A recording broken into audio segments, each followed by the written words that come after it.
The CTA, like many transit agencies, is home to many oddities. For example, what happened to the abandoned stations on the Forest Park branch? Why does the California Green Line station use a different font from almost every other station? Why is Belmont so much better than Fullerton? And why is it that sometimes, if you try and catch an Orange Line train at just the right time of day, you'll see that the train's destination is marked as Loop, Kimball? Unfortunately, I only have time to answer one of these questions today, so I guess I'll have to leave it to a future video to talk about why Belmont is so much better than Fullerton. For today, though, what is this train? Why do they sometimes combine the orange and brown lines into one run, and should they make this a permanent change?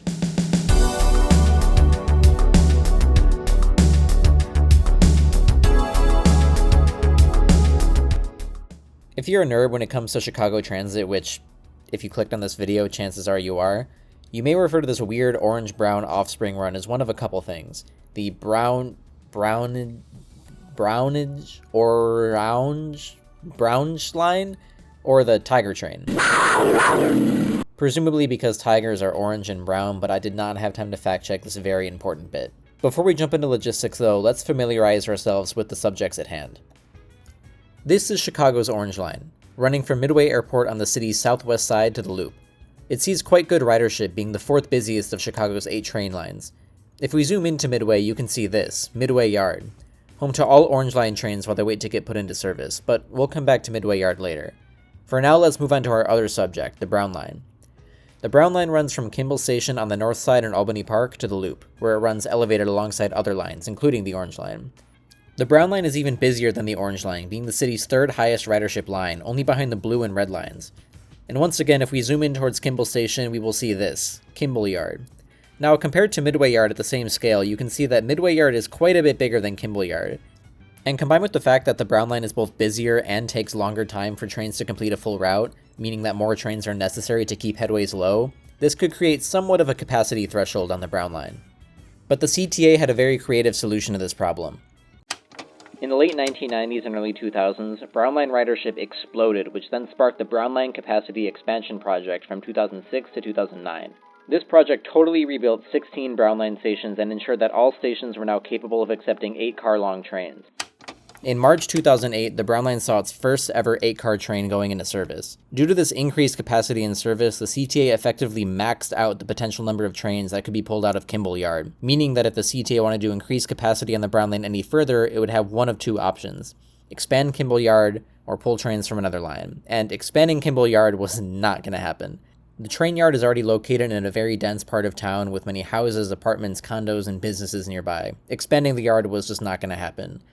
As for which yard to pull from, the Orange Line's Midway Yard made the most logistical sense. The Orange Line enters the Loop at the opposite end of the Brown Line, the lines are similar enough in length, and most importantly, Midway Yard had extra capacity that wasn't being used by the Orange Line. And the rest is history. The Tiger train was born with the first run likely being sometime in 2009, although exact dates were very hard to find. The Tiger train reportedly stopped running during the pandemic, but has since returned into regular service. They follow a pretty interesting service pattern too.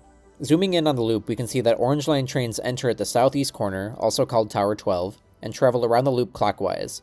Brown Line trains enter at the northwest corner of the Loop, Tower 18, and travel around the Loop counterclockwise. But the Tiger train likes to do things a bit differently. Southbound trains will enter the Loop at Tower 18 like a normal Brown Line train and travel counterclockwise, until State and Van Buren, where instead of turning left onto Wabash, it makes a right onto the Orange Line tracks towards Midway. Northbound trains again enter the Loop at Tower 12, but instead of turning left onto Van Buren Street like a normal Orange Line train, the Tiger train will continue north on Wabash up to Tower 18 before continuing as a Brown Line, meaning that all Tiger trains operate in a counterclockwise direction around the Loop, Brown Line style. This kind of creative problem solving by the CTA isn't unique to just the Orange and Brown Lines though. A pretty similar maneuver is pulled off on the Blue Line.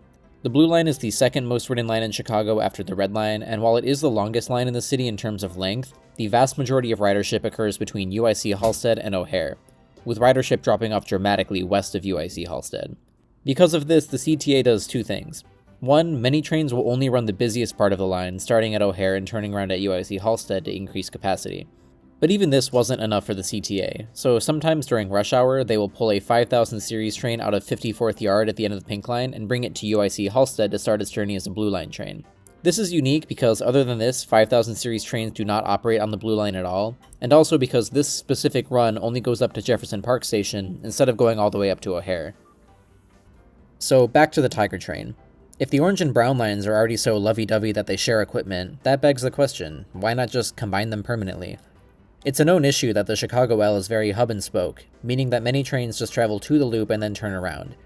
Adding another line that goes through the loop instead of turning around there could eliminate many transfers and make travel more convenient, or more inconvenient depending on your travel needs. And let's get into that. Option 1. Have it take Wells and Van Buren. Taking this route would give the line access to many of the financial and white-collar jobs located in the western portion of the loop, as well as access to Chicago Union Station, Ogilvie Transportation Center, and LaSalle Street Metro Station. Harold Washington Library Station would also be a short walk away from the Van Buren Metro Station on Metro Electric and the South Shore Line, meaning transfers would be available to all intercity and regional rail across Chicagoland. This route would also enable convenient transfers to the Pink, Purple Express, Blue, and Red lines, but would completely miss out on any transfer to the Green Line. You would still be able to make a transfer to the Green Line south of the loop at Roosevelt, but if somebody needed to get from like Armitage Station on the Brown Line to California that uses a completely different font from almost every other station on the CTA station on the Green Line, one would need to ride all the way down through the loop to Roosevelt and then back up through the loop again onto the Green Line. Or have to make a third transfer by transferring to the Pink Line at Washington and Wells, take it one stop to Clinton, and then transfer into the Green Line, but that's too much. No. And to be fair, it's already quite annoying trying to transfer from the Brown Line to the Green Line as it is, but this would just make that transfer even worse. This routing also misses out on some of the highest ridership stations in the loop. Clark and Lake, Washington and Wabash, and currently closed but in many years to be reopened, State and Lake. Missing out on many of the touristy and shopping areas of the loop would also be a big missed opportunity. Option 2, have the Tiger train take Wabash and Lake. This would remedy the problem of missing an opportunity to transfer to the Green Line, as it would share an alignment with it. It would also provide good access to the State Street Shopping Corridor, Michigan Avenue, the Art Institute, Chicago Theater, Millennium Station, and Clark and Lake, which is a huge transfer station. But this alignment also comes with a few downsides of its own. 1, missing convenient transfers to Metra and Amtrak. This is a huge downside in my opinion. Taking this alignment would route the line further away from Union Station and OTC, making getting there much more difficult. The other downside is that, now the outer loop platform at Washington and Wabash, Quincy, LaSalle and Van Buren, and State and Van Buren have no reason to exist at all. This alignment would completely remove all train service from the outer loop from these stations, which is questionable. A potential remedy to this would be to reroute the Pink Line to go counterclockwise around the loop instead of clockwise, which honestly might not be the worst idea ever, but as it stands, this alignment would also come with its downsides.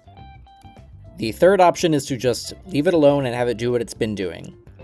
Northbound trains take Wabash and Lake, southbound trains take Wells and Van Buren. This does seem like a decent middleman, but it comes with all of the same issues as both of them, but also both of the same benefits of both of them, but only to half of the potential riders each. So Southsiders get easy access to Michigan Avenue and easy Green Line transfers, and Northsiders get easy access to Metra and Amtrak transfers. And I don't know, I'm not really a fan of this either. Let's say you live off of Pulaski on the Orange Line and you work off of Washington and Wabash. Getting to work is super simple, the train takes you straight there. But now that you've clocked out, you gotta walk all the way across the loop to Washington and Wells to catch your train home, and this would just be too confusing for new riders and too confusing in the long term. Like I said before, I don't really have a solution to this, but I would love to hear what all of you think about what route the Tiger train should take through the loop if it were to be permanently instated. Another hurdle with this is just that it would take a lot of investment and resources to get it off the ground. Installing new signs and maps at every train station and bus stop in the city to reflect the change, creating new schedules, and just finding out a new name of the line. And what would they even call it? Personally, I think they should just call it the Orange Line, because Brown Line just screams, oh god, we're out of colors and we wasted yellow on a line with 3 stops that just goes to Skokie. But I'll just keep calling it the Tiger train for now. So, should the CTA work on permanently combining the orange and brown lines into one? To be honest, I lean towards probably not. I think going through a major rebranding and capital project that would make certain trips slightly more convenient at the expense of making other trips vastly more inconvenient is not worth it. At the end of the day, transferring between the brown and orange lines isn't that big of a hassle anyway, and each line gets to keep their full route around the loop. So while the Tiger train today is a fun, occasional fix to solve capacity problems on the brown line, I think it's probably best that it stays like that, at least for now.